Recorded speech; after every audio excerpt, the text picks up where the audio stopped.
मैं शपथ भी ले लेता हूँ कि मैं जो कुछ कहूँगा सच कहूँगा, सच के सिवा। ये जो एक मर्डर हुआ बाबा सिद्दीकी का, तो इसमें बिश्नोई, लॉरेंस बिश्नोई गैंग का बहुत बड़ा हाथ है। क्या बिश्नोई समाज गैंगस्टर चला रहे हैं? लॉरेंस बिश्नोई चला रहे हैं। लॉरेंस बिश्नोई और उसके जो लोग, गैंग के लोग हैं कनाडा के अंदर, वो रॉ के एजेंट है। रॉ उनको सुपारी देती है और वहां हत्याएं करवाती है। हेलो दोस्तों, आपका दोस्त, आपका होस्ट आरिफ खान, और आज आप सभी का खुला मंच पर बहुत बहुत स्वागत है।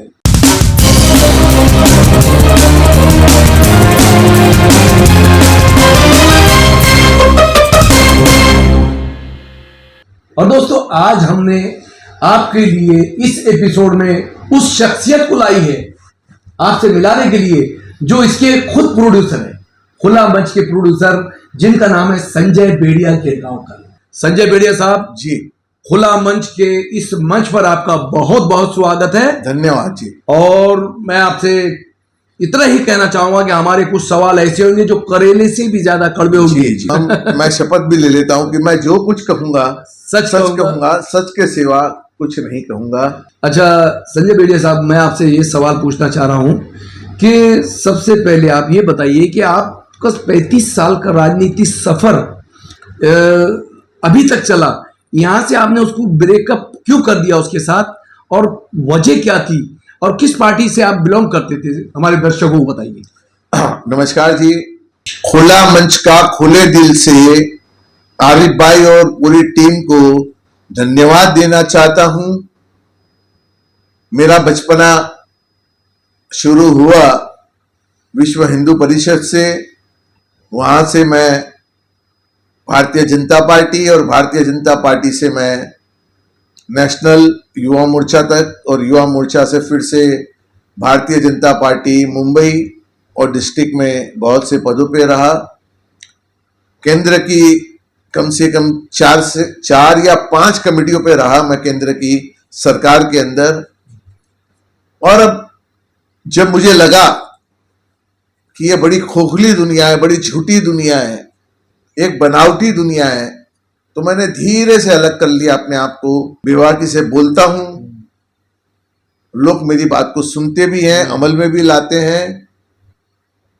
और जैसे कि मैंने पहले शपथ ली है, तो मैं सही कहूंगा, झूठ तो बिल्कुल कहूंगा नहीं। बिल्कुल अरे भाई, बिल्कुल। और मंच भी खुला है। बिल्कुल, जब खुला मंच है तो प्रश्न ही नहीं है कि कोई घबराने की बात हो। बिल्कुल। क्या आपने बीजेपी पार्टी में जब आप थे तो उसको क्यों त्याग दिया, क्यों छोड़ दिया? क्या ऐसा कड़वा अनुभव आपके साथ हुआ? कोई एक रीजन से पार्टी नहीं छोड़ता। और जब 50 वर्ष के ऊपर आप आते हैं तो आप सोचते हैं कि हमारे पीछे वाले को भी हम चांस दें। उसमें एक रीजन ये भी था कि एक पद लेकर मैं हमेशा पार्टी का काम कर रहा हूँ, संगठन का काम बढ़ा रहा हूँ, और भी हजारों लाखों कार्यकर्ता हैं इस पार्टी के अंदर, उनको भी चांस मिले। और यही सोच अमित शाह की और मोदी की भी होती तो पार्टी का भविष्य बड़ा उज्जवल होता। ये जो एक मर्डर हुआ बाबा सिद्दीकी का, तो इसमें बिश्नोई, लॉरेंस बिश्नोई गैंग का बहुत बड़ा हाथ है, तो इस पर आप क्या कहना चाहेंगे कि ये सच्चाई है या इसके पीछे भी कुछ एक पर्दा है? सलमान खान ने अपने जवानी का जो उसका टाइम था, उसमें वो नोटी था, इसमें कोई शक नहीं है। बिल्कुल, क्योंकि तकरीबन हम सब एक हम उम्र है। बिल्कुल। और उदयपुर, जयपुर और जो राजस्थान के अंदर जो शूटिंग में हिरण का मारना था, वो इसका एक मतलब एक क्रूअल रूप था सलमान का, इसमें कोई शक नहीं है। पर ऐसी बहुत सी नादानियां लोगों से होती है। मैं ये पूछना चाहता हूं कि क्या एक ही हिरण का शिकार हुआ है देश के अंदर? चूंकि वो सेलिब्रिटी है, इसलिए मीडिया ने इतना बड़ा चढ़ाकर उसकी इस हत्या को बताया। अब मैं एक दूसरे एग्जांपल पे आरिफ भाई आता हूं। बोलिए। क्या इस देश में एक फुट AK-47 पकड़ी गई है? हाँ, नहीं ना। संजय दत्त के पास तो वो AK-47 पोजीशन में भी नहीं मिली। हजारों लाखों AK-47 मिलती है। आप मुझे बताएं कहां केस हुआ, कहां केस चला, कहां सजा हुई आप मुझे बताएं। पर संजय दत्त को हुई इसलिए हुई कि उसके पिताजी एक बहुत बड़े पॉलिटिशियन थे, सुनील दत्त साहब। बिल्कुल। पॉलिटिशियन होने के कारण उन्हीं की पार्टी के शरद पवार से उनकी अनबन थी। क्या उस अनबन की दुश्मनी संजय दत्त पे निकली? ओ क्या बात है। क्या सलमान खान को उसका स्टारडम उसको लेकर डूबा? मैं जब ये केस हुआ आरिफ भाई, उसके बाद आज तक का देखिए आप, आज तक का सलमान की एक पोजीशन, मैं समझता हूं कि उस टाइम पर वो देश के लिए एक लायबिलिटी था, पर वो आज देश का एक एसेट है। सलमान खान लोगों का भला करता है, बिल्कुल। ये आप भी जानते हैं आरिफ भाई। बिल्कुल बिल्कुल। ये आपके भी शायद वो जो एसोसिएशन है उसमें भी हाँ। बहुत सी मदद की उसने, है ना। मदद हम हमेशा बात करते हैं, मिलते हैं, तो सारी बातें होती हैं आरिफ भाई। आइला एसोसिएशन, पर आइला एसोसिएशन में ऐसे बहुत लोगों की वो हेल्प करता है। तो मैं ये नहीं कहता कि वो हेल्प करता है तो उसे हिरन मारने का लाइसेंस मिला था। कोर्ट में केस चल रहा है, फैसला आ जाएगा। अगर वो आरोपी है तो वो अंदर जाएगा। अगर वो कोर्ट ने उसे छोड़ दिया, जो हमारे संविधान के रूप में आती है बातें, बिल्कुल, जो संविधान को मानने वाले लोग हैं, हम संविधान को मानते हैं, जो कोर्ट का न्याय होगा। चिंकारा का जो हिरन चिंकारा का जो मामला हुआ था, तो सलमान के फादर सलीम साहब के क्लोज फ्रेंड हुआ करते हैं। वो इंडस्ट्री में एक बहुत बड़ा नाम है, उनका नाम मैं यहां बताना उचित नहीं समझूंगा, ठीक, क्योंकि किसी की प्राइवेट लाइफ के बारे में बोलना भी गलत है। उन्होंने मुझसे कहा था कि भैया संजय, इसमें तोड़ क्या हो सकती है। तो राजस्थान के एक मंत्री जो आज सेंट्रल मिनिस्ट्री में बहुत बड़े ओहदे पे हैं, वो मेरे मित्र हैं, कल भी थे, आज भी हैं। मैंने उनसे यह बात की।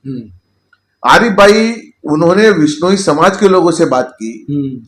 विश्नोई समाज के लोगों ने हमारे उन नेता से कहा कि सलमान को कहिए कि वो आए, और जो उनका मंदिर है विश्नोई समाज का, उसमें एक चांदी का हिरन चढ़ा दे। मतलब वो हिरन का जो वजन है उसके वजन, हाँ, उसके वजन का, तो अच्छा, 20-30 किलो का जो भी होगा उस टाइम पर। तो ये बात मैंने उनको महोदय को बताई। महोदय ने सलीम भाई से बात की, सलमान के फादर से। अब ऐसा कहते हैं कि सलीम भाई की एक कैबिनेट की मीटिंग चलती है, उनके यार दोस्तों की मीटिंग चलती है। उसमें यह तय हुआ कि सलमान अगर आज ऐसा करता है तो आज ही कमिट कर लेता है कि मैंने हिरन या चिंकारा मारा था। हाँ, बिल्कुल। और इसका असर कोर्ट के फैसले पे होगा। और जब कोर्ट का फैसला आ जाएगा तो मेरे हिसाब से सलीम साहब ये सब जाएंगे वहां पर। क्या विश्नोई समाज गैंगस्टर चला रहे हैं? लॉरेंस विश्नोई चला रहे हैं? नहीं ना। समाज का प्रतिष्ठित व्यक्ति चलाता है, कोई गैंगवार वाला व्यक्ति नहीं चलाता। मेरा इतना कहना है कि इसके अंदर राजस्थान सरकार चाहे तो मध्यस्थ करके इसका सॉल्यूशन ला सकती है। शायद उनको ये नहीं करना, हाँ, और ये बवाल बनाए रखना है, टीआरपी लोगों को मिलती रहे। सलमान कोई गैंगस्टर है नहीं, सलमान कोई भाई है नहीं, उसकी लाइन नहीं है, वो कोई गुंडागर्दी तो है नहीं, उसने कोई हत्याएं तो की नहीं है। वो एक एंटरटेनमेंट की दुनिया का बहुत बड़ा बादशाह है। मैं कोई सलमान को मैं लाइक करता हूं या मैं उसका प्रवक्ता हूं आरिफ भाई, ऐसा कुछ भी नहीं है। नहीं, बिल्कुल। आपकी जानकारी के लिए मैं ये बता दूं कि जब छगन भुजबल होम मिनिस्टर थे और उन्होंने जो एक्सीडेंट किया था सलमान ने, और एक्सीडेंट में कुछ लोग मरे थे, तो सलमान के लिए 950 रुपए की बेल 950 रुपए की बेल हुई थी। वो बेल बाबा सिद्दीकी के बोलने पे हुई थी। आपको अगर याद हो कि रात को सलमान खान जब गाड़ी से एक्सीडेंट करके भागा तो वो अपने घर नहीं गया था, वो बाबा सिद्दीकी के घर पे था। वो बाबा सिद्दीकी के घर पे था, और बाबा सिद्दीकी ने बांद्रा पुलिस स्टेशन में बात कर वारिस पठान जो आज MIM में है, वो उनके साथ आए पुलिस स्टेशन, और उन्होंने 950 रुपए की बेल कराई। उसमें छगन भुजबल साहब का भी इंटरफेरेंस था। इस कांड के दूसरे दिन मैंने चर्चगेट स्टेशन पर आंदोलन किया था। और मेरे आंदोलन के बाद में सलमान खान को फिर अरेस्ट किया गया अब मैं आपके पॉइंट नंबर 2 पे बाबा सिद्दीकी पे आता हूं। देखिए आरिफ भाई, बाबा सिद्दीकी की जो मरहूम की जो हत्या हुई है, वो हत्या मर्डर है, सुपारी है, प्लानिंग है, लॉरेंस की है। लॉरेंस मारना चाहता था। अब देखिए, ये बात सिर्फ तीन लोगों को पता है। एक मुंबई कमिश्नर, एक चीफ मिनिस्टर, एक होम मिनिस्टर, एक कमिश्नर ऑफ पुलिस। क्यों कमिश्नर ऑफ पुलिस मुंबई की प्रेस कॉन्फ्रेंस करके इसकी सच्चाई नहीं बताती? क्यों नहीं बताती, मैं ये पूछना चाहता हूं। आप ये बताएं कि जिस व्यक्ति को 15 दिन पहले थ्रेट आई है, जो मीडिया के माध्यम से बात छन के आ रही है, जो 15 दिन पहले जिस व्यक्ति को मारने की थ्रेट है, तो 100% उसने होम मिनिस्टर को कहा होगा, 100% उसने पुलिस कमिश्नर को कहा होगा। सिर्फ बोलने से नहीं होता आरिफ भाई, इसमें लिखावट होती है, पत्र होते हैं, कॉरेस्पॉन्डेंस होता है, और उसके आधार पे उन्होंने सिक्योरिटी दी होगी। अब उनका कहना है कि हमने कोई कैटेगरीज वाइज उनको सिक्योरिटी नहीं दी थी, कोई वाई कैटेगरी, जेड कैटेगरी हमने नहीं दी थी। हमने सिर्फ 3 कांस्टेबल, एक पीएसआई और 2 कांस्टेबल दिए थे। ठीक है, पर ये तो आपको पता है कि धमकी किसने दी। धमकी देने वाले ने नाम तो बताया होगा। 15 दिन बाद उसकी हत्या हो जाती है, 3 लोगों को आप पकड़ लेते हैं, और मुंबई पुलिस इतनी सॉफ्ट तो है नहीं कि उनके सामने कोई बोले नहीं, है ना। मुंबई पुलिस का काम बहुत अच्छा है, बहुत अप्रिशिएट वर्क करते हैं। मुंबई पुलिस ने तो निकाल लिया कि प्लानिंग क्या थी। इस प्लानिंग की रिपोर्टिंग सीएम और एचएम के पास में है। होम मिनिस्टर इस बात को दबाना चाहते हैं।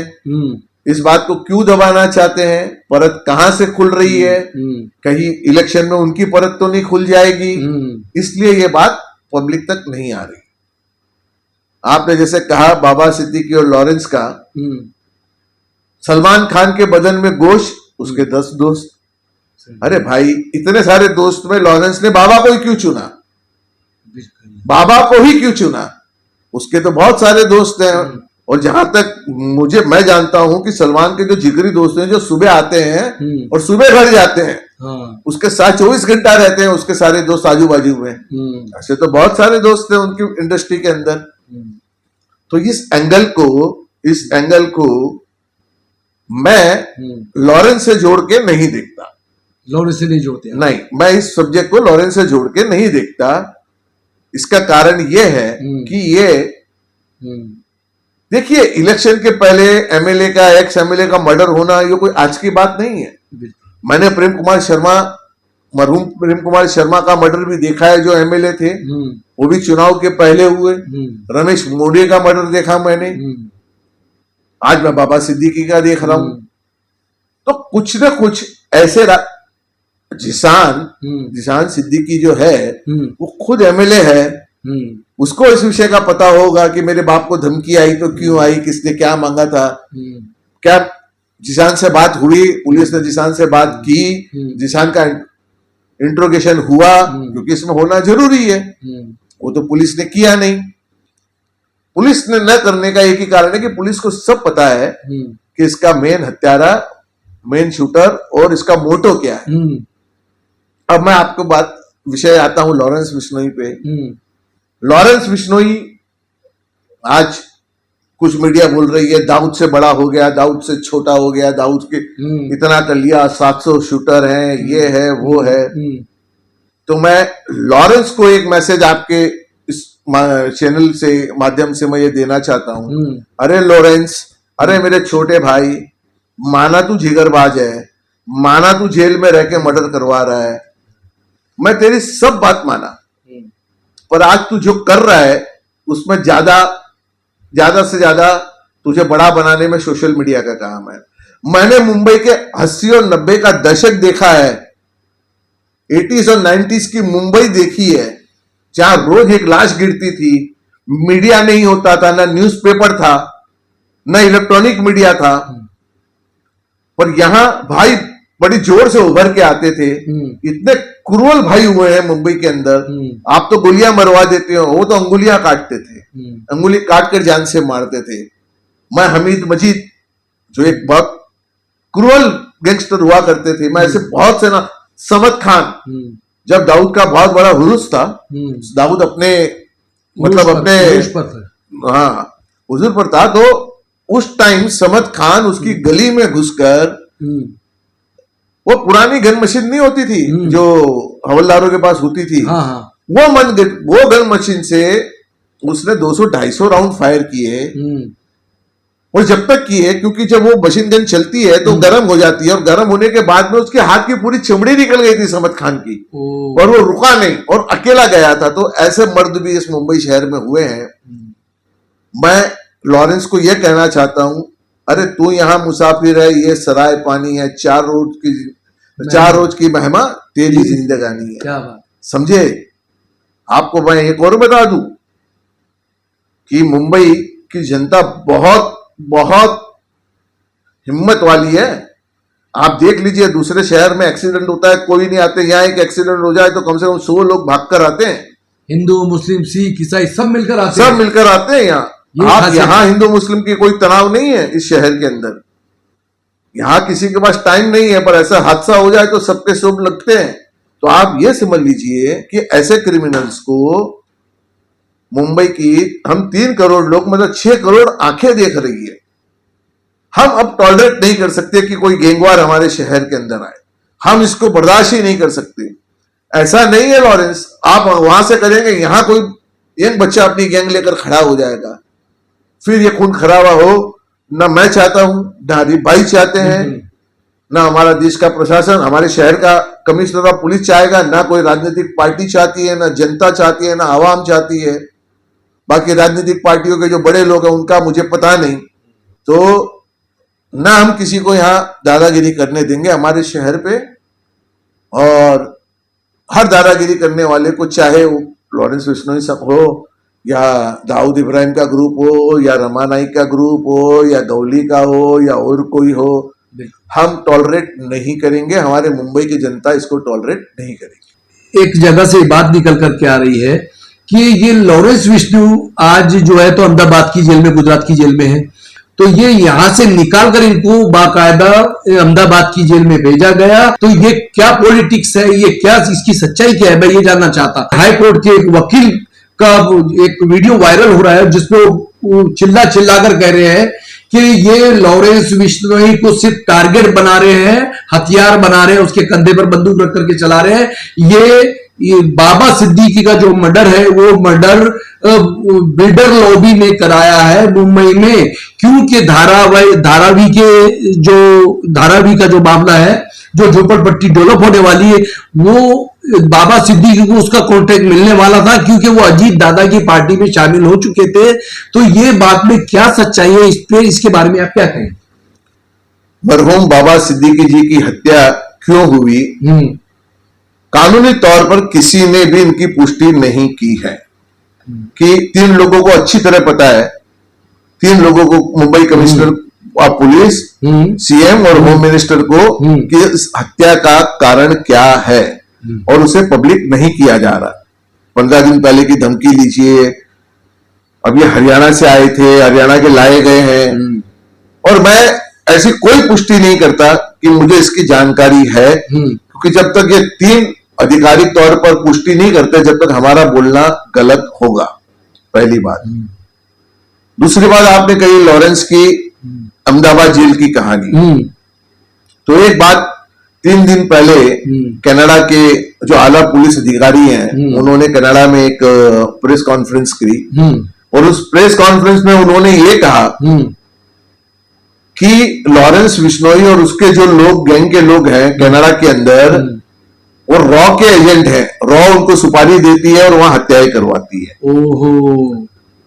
और इसलिए बहुत से केस के अंदर, कनाडा पुलिस के अंदर जितने अभी 2 मर्डर हुए हैं पीछे, ऐसा कहा जाता है कि वो खालिस्तानी समर्थक या आतंकवादी, उनकी मर्डर की सुपारी रॉ ने दी, और उन दोनों केस के अंदर लॉरेंस बिश्नोई का नाम कनाडा के अंदर है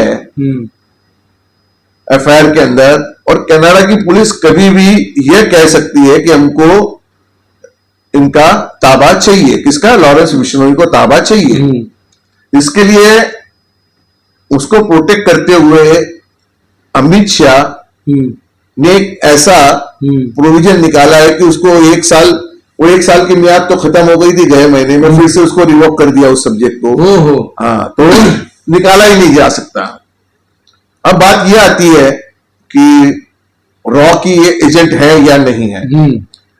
देखिए आरिफ भाई, पूरे वर्ल्ड में जितनी रॉ एजेंसी है, सॉरी जितनी इंटेलिजेंस एजेंसियां हैं, वो सब ये काम करवाती है। अच्छा। आप इजराइल की देखिए मोसाद को, तो वो भी ऐसे करती है। अमेरिका की जो एजेंसी है वो भी करती है। इवन पाकिस्तान की एजेंसी भी ये करती है। तो ये काम करवाने पड़ते हैं किसी लेवल पे जाके। रॉ हमारी एक मानी हुई इन्वेस्टिगेशन एजेंसी है इस देश की, जिसका मैं बहुत तहे दिल से प्यार करता हूं, सम्मान करता हूं। अगर यह काम अमित शाह और मोदी कर रहे हैं या होम मिनिस्ट्री उनका कर रही है कि हिंदुस्तान के दुश्मनों को बाहर देश में मारने का ये काम किया जा रहा है, तो मैं मेरी तरफ से इस सब्जेक्ट का समर्थन करूंगा, रॉ का समर्थन करूंगा कि ऐसा होना चाहिए। ये बहुत बढ़िया कदम भारत सरकार ने उठाया है अगर ऐसा है तो। पर लॉरेंस को भी एक सीमा में रहना होगा कि वो यही काम करे जो उसे रॉ कहता है, वो यह न करे जो उसे, जो कानून उसको इजाजत नहीं देता, वो काम इस देश में ना करे। ऐसा मेरा कहना है। जितने भी वैष्णव समाज के लोग हैं, उनके सबसे बड़े जो लीडर है, उनका मैंने एक बयान देखा है कि उन्होंने कहा कि लॉरेंस बिश्नोई से हमारा कोई लेना देना नहीं, वो जो कर रहा है वो एक हत्यारा है, वो हत्या करता है। और हम अगर सलमान खान के लिए हम चिढ़ते हैं या सलमान खान को हम हेट करते हैं, नफरत करते हैं, तो उसने एक जानवर को मारा है, एक जानदार को मारा है, जिसको हम जो है तो जानवरों की रक्षा सुरक्षा के लिए हम वैष्णवी समाज मशहूर है कि कोई भी समाज अपने में से आतंकवादी हो या गैंगस्टर हो, उसको समाज का अंग कभी नहीं कहता। कभी मुस्लिम समाज ये कहता है कि दाऊद बहुत हमारे लिए लोकप्रिय है, हम दाऊद को कहते हैं, हमारा मुस्लिम समाज कहता है कि ना, दाऊद ने गलत काम किया, देश के खिलाफ किया, तो गलत बात है। बिल्कुल। आप ऐसे ही किसी भी मराठी गैंगस्टर को आप उठा के कहेंगे तो सारे मराठी ये कहते हैं कि ये गैंगस्टर बहुत अच्छा है। वो कहते हैं नहीं, हमारे समाज में नहीं चलता, ये हम इसकी नहीं मानते, हमारे समाज में तो ये होता है। जैसे मैंने आपको कहा, ये मामला बिश्नोई समाज के जो बड़े नेता हैं, 4-5 नेता हैं बड़े, उनसे राजस्थान सरकार बात करे। जहां तक मुझे लगता है कि लॉरेंस बिश्नोई को आगे किया जा रहा है, हाँ, और इसके पीछे कोई खिचड़ी तो है जो पक रही है। और कोई बात नहीं, आपने खुला मंच खोल ही दिया है, खुले मंच पे भी सामने आ ही जाएगी एक न एक दिन। तो आरिफ भाई, ये मेरे दिल की बातें थी जो मैंने आपके साथ में शेयर की। तो इसी के साथ हमने संजय बेड़िया साहब का बेबाकी से आज जो इंटरव्यू लिया है, इन्होंने जो खुल करके खुला मंच का आज सम्मान किया है, पूरे दिल की गहराई से खुल करके जो बातें आपके सामने रखी है, तो दोस्तों ये अनुभव के बिना नहीं आ सकता। एक अनुभव वाला इंसान ही उसको इस तरह से शेयर कर सकता। और बस मैं इतना ही कहूंगा संजय बेड़िया साहब कि आपका बहुत बहुत शुक्रिया है जी, और हम सैल्यूट करते हैं आपकी बेबाकी को।